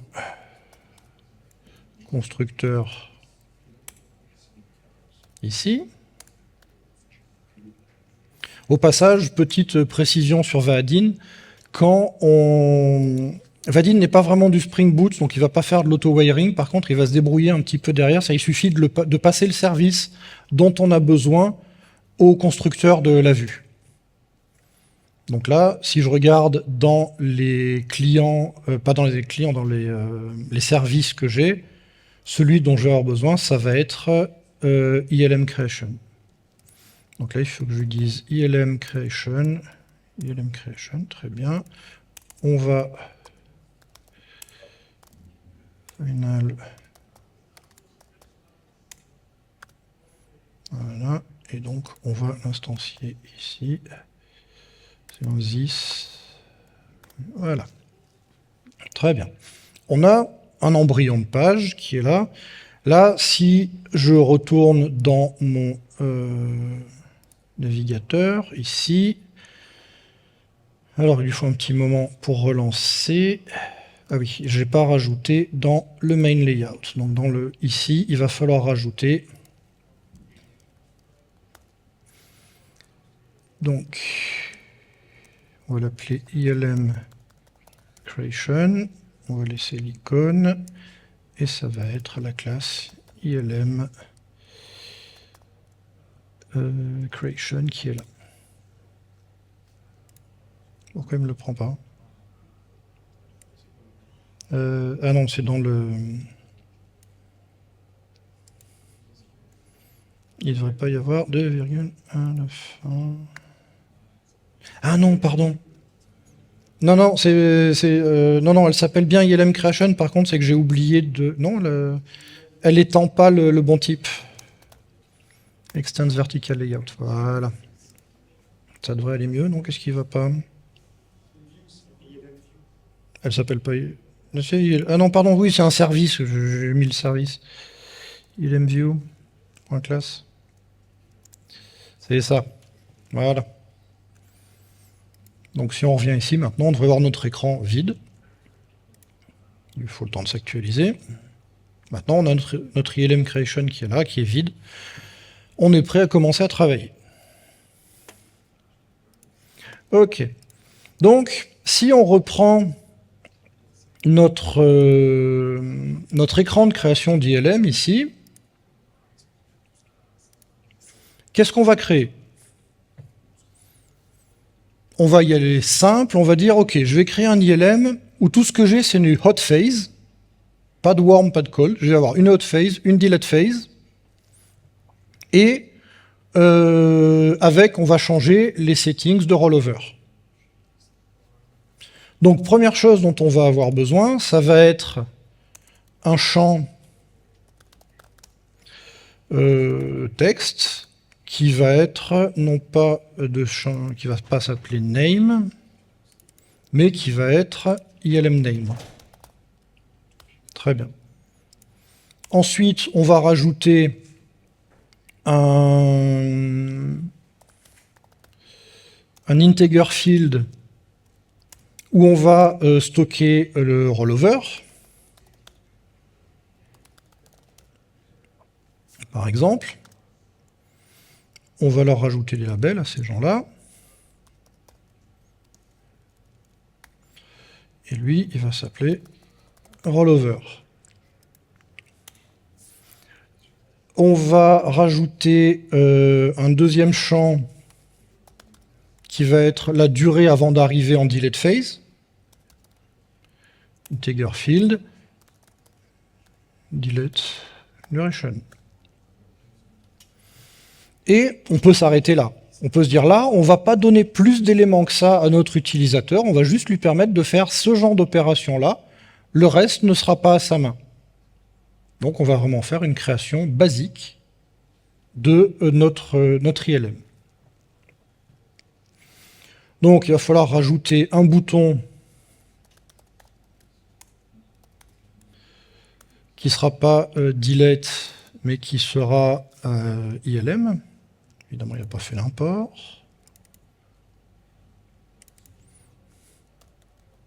Create.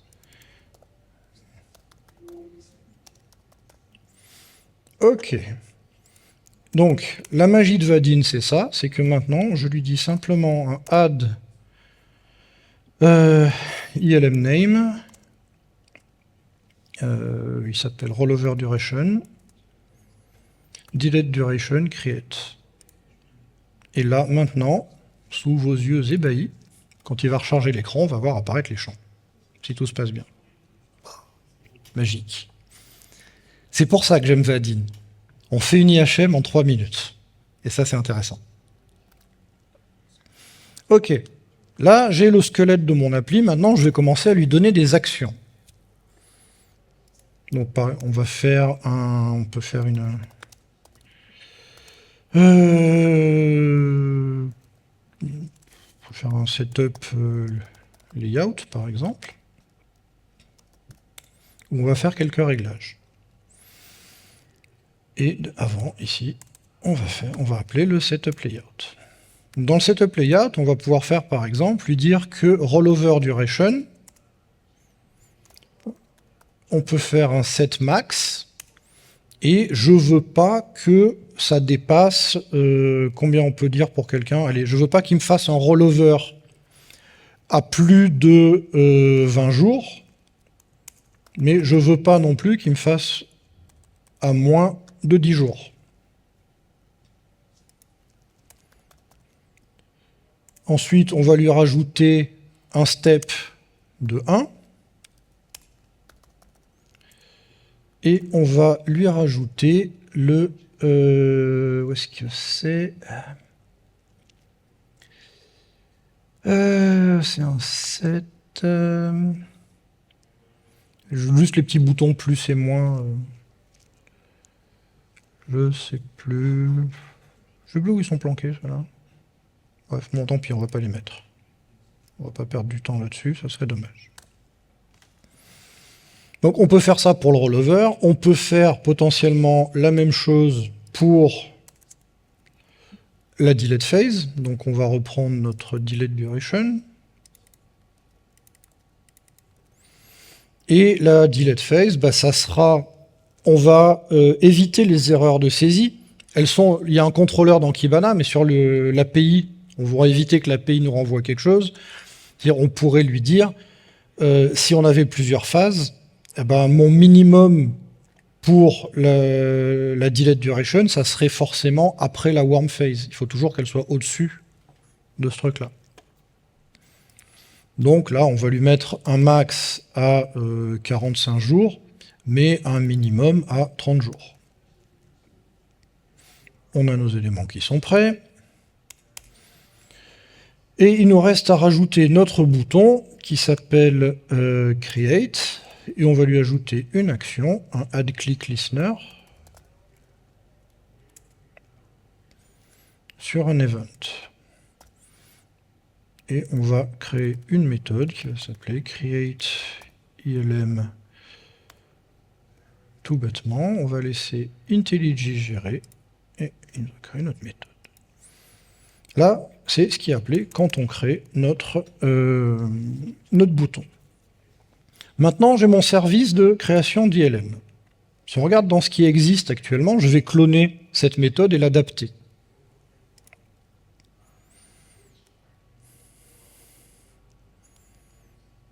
Parce que là, j'avais défini toutes les phases. On va faire plus léger que ça.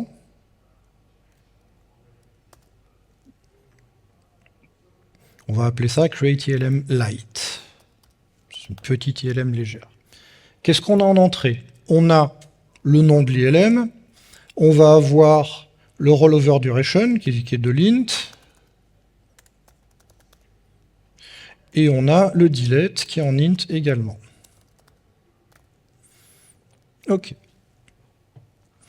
Donc là, on va définir... alors le time, c'est pas un objet spécifique, standard Java, c'est du élastique.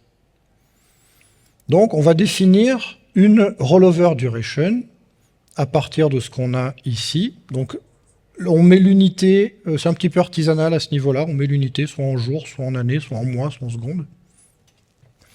Donc là, j'ai mon rollover ici, je fais tout bêtement un rollover plus. Et là, j'ai mes jours qui sont définis pour le rollover. On peut définir nos différentes phases. Donc, là, il y a la petite gymnastique, c'est que la hot phase duration, c'est ce qu'on trouve en haut du bloc warm. C'est combien de temps dure la hot phase avant que je passe en warm. Donc, il faut penser à ce petit détail.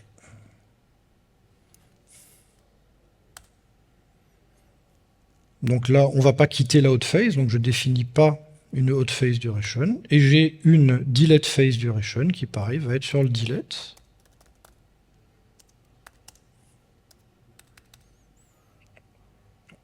OK. Ensuite, on a l'action de rollover. Qu'est-ce qu'on va lui dire? OK, je vais créer un rollover avec un max age à ce que j'ai saisi. Par contre, j'impose de manière arbitraire, parce que je suis administrateur, j'ai tous les droits, que le shard primaire ne dépasse jamais les 40 Go et c'est pas au choix du client. Donc là, j'assure la sûreté de mon cluster, en évitant justement des débordements. Je peux éventuellement faire une action de force merge si je veux. Ça, l'utilisateur n'en a pas conscience. C'est moi qui dis il faut mettre en place une force merge action. Et ensuite, j'ai une delete action qui est là. Et donc, je vais définir mes actions. J'ai action, hot actions. Alors attention, le rollover, par exemple, ne sera que sur certaines. Ça ne servira à rien d'utiliser un rollover sur une warm action. Ça n'a aucun sens.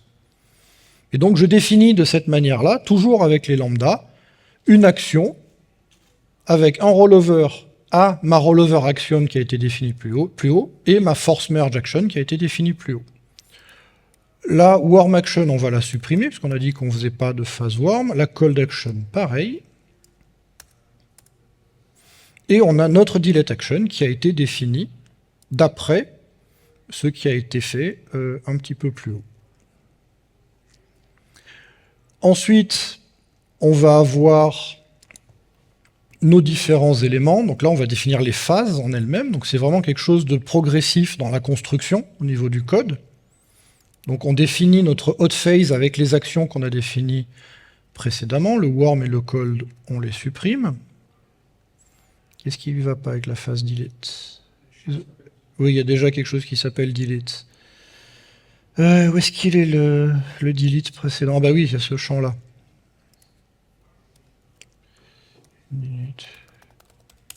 Voilà. Donc, on a la delete action, on a la hot action qui est préparée. On va pouvoir définir nos différentes phases. Et ensuite, on va avoir un objet de type phase au pluriel sur lequel on va affecter chacune des phases qu'on a créées précédemment. Donc là, j'ai un hot et un delete. Derrière, on va créer la policy en elle-même qui va contenir tout ça. Donc, il suffit simplement de passer les phases à la policy. On donne le nom de la policy avec toutes ses phases. Et derrière, on va avoir une réponse de lifecycle. Donc, ici, maintenant, sur l'action, je peux simplement comment j'ai appelé mon service, il s'appelle ILM Création. Donc on peut faire un ILM Création.createILMLight, où on va lui passer le ILM name getValue, le rollover duration et le delete duration. Bon, là, c'est très bien, j'ai récupéré un truc tout bête, mais je ne sais pas si ça s'est bien passé. Donc il va falloir que je récupère une réponse. Je triche un peu parce que j'ai la flemme de taper le nom du type. Mais ça sera une réponse de type ILM Creation. Donc derrière, qu'est-ce qu'on va faire? On va prendre notre réponse. Qu'est-ce qu'elle contient, cette réponse? On peut avoir un acknowledge, savoir est-ce que la requête s'est bien passée ou non. Donc, on va récupérer ça. Par exemple, on peut faire un if response.acknowledge. On va dire, on va faire notification notif. Bon. Et on va même pas faire un new, on va faire un notification.show. On va dire ILM created avec une durée de 2 secondes et une position au milieu de l'écran. Et si on n'a pas d'acknowledge, on va faire une autre notification qu'on va appeler notification, encore une fois, on va être très original, égale notification.show ILM creation failed, toujours en position middle, et comme on va rajouter un petit peu de couleur, on va lui dire que notification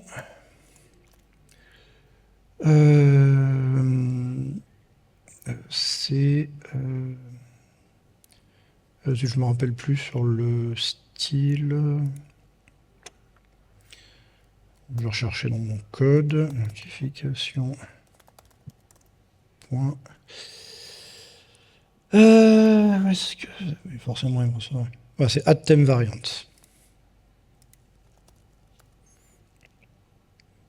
Donc on va mettre un Lumo, on peut regarder dans les variables proposées, on a un Lumo success, c'est très bien.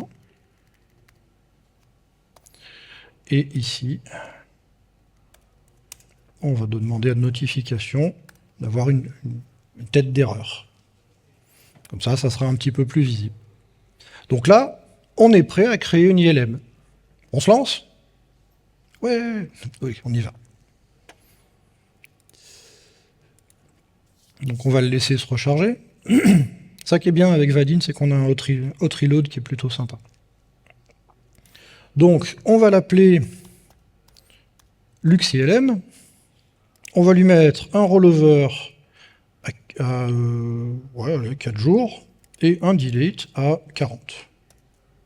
Ah, il me dit, non, 4 jours pas bon, parce que j'avais mis un minimum tout à l'heure. Donc si on regarde dans le code que j'avais mis le minimum sur le rollover à 10. Donc j'ai pas le droit d'avoir un rollover trop souvent, je vais préserver mon cluster en évitant que le nombre de shards se multiplie. Je vous reparlerai des limites de shards.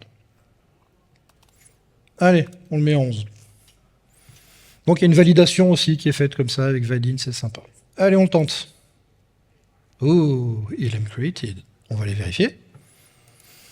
On va aller faire un petit tour dans les policies. Et il est là. On a bien un ILM avec un rollover à 11 jours, une delete phase à 40 jours. Donc on peut très facilement rajouter des créations d'ILM de cette manière-là pour nos utilisateurs, tout en leur tenant la bride sur les sujets qui peuvent être sensibles. Une petite aparté sur le nombre de shards qu'on va avoir dans un cluster. Ce nombre de shards est limité par la taille du cluster en termes de nœuds. C'est-à-dire que, en gros, on a différents types de nœuds, on peut spécialiser les nœuds. On peut avoir des nœuds hot, des nœuds warm, cold, frozen. Le frozen est un petit peu à part. Les nœuds data, hot, warm, cold, par nœud data, on peut avoir 1000 shards. Ça paraît beaucoup comme ça. Imaginons que j'ingère des logs. Je demande à avoir 4 shards primaires, un réplica et un rollover à la journée. On est vendredi, je suis fatigué, je vais appeler la calculatrice à mon secours. Chaque index occupe 8 shards. Parce que chaque shard primaire a un réplica. Donc j'ai 8 shards. J'ai un rollover par jour. Je mets une rétention à 365 jours. Mais je mets mon rollover à 1 jour et une rétention à 365 jours. Donc mon data stream va contenir 366 index. J'ai déjà 8 shards. Si on multiplie ça par 366, j'ai 2928 shards pour un seul data stream. Donc là, déjà, si vous avez un cluster single node, vous l'avez déjà fait péter. Vous êtes vous êtes à 3 fois sa capacité. Ce qu'on appelle une explosion de shards. Donc attention, ça peut être pénalisant. Donc avoir des shards, c'est bien. Typiquement, quand on fait une recherche, quand on fait des dashboards dans Kibana, chaque requête va utiliser un thread par shard primaire. Donc, si vous avez un shard primaire, votre recherche, elle est single thread. Donc, en termes de performance, c'est pas top. Donc, on va être tenté de multiplier le nombre de shards. Mais on a le risque de l'explosion de shards. Donc, il faut trouver le juste milieu dans ce qu'on fait. Les réplicas sont un petit peu utilisés par la recherche. Ils permettent de l'accélérer également. Ça peut être utile, voilà. Ensuite, quand on va sharder nos index, ça sert à rien d'avoir plus de shards dans un index qu'il n'y a de nœuds dans une phase. C'est-à-dire que si je définis que mon index en phase hot, il a 4 shards et que j'ai 3 nœuds hot, c'est totalement inutile parce que j'ai 2 shards qui vont être sur le même node. Et dans ce cas-là, les performances, il n'y a aucun intérêt à avoir un 4e shard. Ça ne va pas rajouter de performance, le cluster sera déjà chargé. Donc il ne faut pas dépasser non plus le nombre de shards par rapport au nombre de nœuds de la phase. Attention à ça. Donc voilà, attention à ça quand vous gérez vos index. N'allez pas trop loin dans le sharding, parce que vous pouvez faire du dégât. Et une petite explosion de shards, c'est jamais agréable. Donc les diagnostics élastiques vous permettent de savoir quand vous allez trop loin dans le management. Vous verrez nombre de shards trop élevé. Mais faites cette surveillance et la solution du client Java vous permet d'éviter ce genre d'explosion, justement, en limitant, en donnant de la liberté au client, mais pas trop. Un client, c'est bête à dire, mais c'est pas une démocratie quand on travaille avec lui, c'est une dictature permissive. Comme ça, on évite les problèmes. Je vais me faire des amis en politique, moi. C'est fou. Pas trop de liberté pour les utilisateurs. C'est un nouveau parti politique. Vous me suivez? Bref. Donc voilà. Il nous reste un quart d'heure, donc on a passé un petit moment. On va profiter de ce temps pour les questions si vous en avez. Si vous avez des remarques, des améliorations, peu importe. Je suis preneur de tout ce qui peut vous inspirer. Parce que le but de cet atelier à la base, c'était de montrer les fonctionnalités inhabituelles du client Java. Tout le monde cherche avec le client. Personne n'administre. Faites-vous plaisir. Administrez, vous simplifierez la vie. Et donc une administration partielle, parce que de ce que j'ai pu voir chez les clients, ça peut être problématique. Vraiment d'avoir des gens qui partent dans tous les sens. Là, on leur redonne du pouvoir sur leurs données. Cette fois, je rigole plus. On leur redonne du pouvoir sur leurs données, on les responsabilise, et ça permet de partir dans quelque chose de très important quand on travaille sur ce genre de service. C'est comme en code, on a ce qu'on appelle un contrat d'interface. Là, on va avoir un contrat de données. C'est-à-dire qu'on va s'engager à avoir des données qui ont un format précis, de manière à éviter que le système ne plante sur le long terme.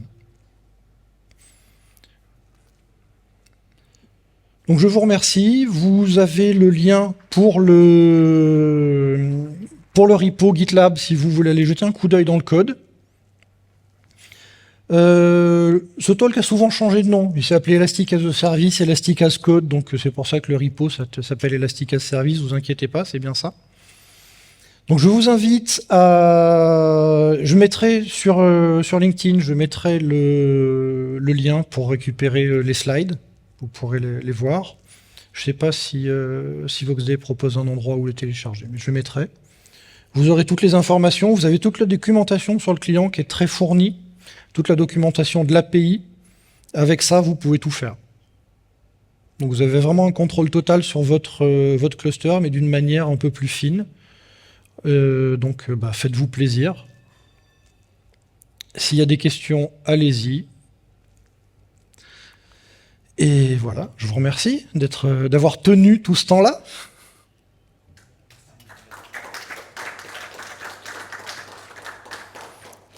Donc est-ce que quelqu'un veut se lancer sur la première question? C'est toujours le plus difficile. Oui? Moi, je suis dans l'arc, en fait, parce que on avait vu plutôt Elastic as Code, je pense que c'est l'infrastructure as code, une façon de stocker dans les sources Git, une configuration de Elasticsearch, vous pouvez déployer. C'est particulièrement intéressé par ça. Attends, il y a un micro qui arrive. J'étais particulièrement intéressé par l'idée de pouvoir stocker de la configuration dans les sources parce que nous, à chaque fois, par exemple, qu'on va faire un changement de configuration dans les index, il faut les déployer à la main via le DevTool, ce genre de choses. C'est pas versionné, c'est compliqué. Donc, je me suis dit, c'est peut-être quelque chose un peu comme l'EQBase qui pourrait me permettre de stocker dans les sources de configuration que je pourrais déployer automatiquement et versionner. Et justement, pour pallier à ça, j'avais utilisé ce client-là qui est en fait pour créer un espèce d'init container qui utilise ce client-là pour faire la configuration. Mais du coup, moi, je renommerais plutôt le talk à Elasticsearch as a Service, parce que c'est pas vraiment... Moi, c'est pas... Alors, on peut utiliser le repo, c'est-à-dire versionner des configurations et faire en sorte que le client Java aille les chercher. C'est une porte qui est ouverte par ce truc-là. Ils n'ont pas d'outils déjà prévus comme l'EQBase ou ce genre de choses qui pourraient faire automatiquement déployer les configurations. Alors là, on parle vraiment de déploiement de configuration. C'est-à-dire, tu parles d'architecture du cluster ou de settings sur des index. Voilà. Par exemple, si je dois faire une release, pour cette release-là, j'ai besoin de rajouter un champ dans mon index. Donc je vais rajouter un mapping, je vais modifier la structure de l'index. Donc là, avant, ce que je faisais, c'est que à chaque fois que je faisais une release, avant la release, j'allais dans le DevTool du Kibana, je rajoutais le mapping à la main, c'était pas versionné, c'était pas bon. Donc j'avais pas la structure, mon mapping d'index qui était stocké quelque part dans des sources, que je pouvais modifier dans les sources. Donc on voyait justement toutes les modifications, à quelle date qu'il a fait, ce genre de choses, qui étaient automatiquement déployées au moment où je faisais ma release. C'est versionné, packagé avec ça. Et du coup, moi, je cherchais un outil, justement, l'équivalent de l'EQBase pour la base de données, où quand je déploie mon application, il me fait automatiquement, il me versionne et il me déploie mes changements automatiquement. Là, je te dirais... Et du coup, j'ai créé un module en utilisant ce client pour pouvoir faire ça, quoi. Moi, pour faire du déploiement automatique dans ce cas-là, c'est je fais une tâche récurrente dans mon truc. Il va chercher s'il y a une nouvelle version sur un repo Git. Je charge le JSON et je l'injecte avec le client. Et ça te permet d'automatiser ça aussi. Voilà. Des questions, d'autres? Bon. Je vous remercie de ne pas avoir dormi pendant ce talk. C'était pas facile. Et je vous souhaite une bonne fin de conférence. Profitez bien, il reste encore quelques sujets intéressants à voir. Donc, encore une fois, moi j'étais ravi d'être au Luxembourg, c'est toujours un plaisir. Merci tout le monde.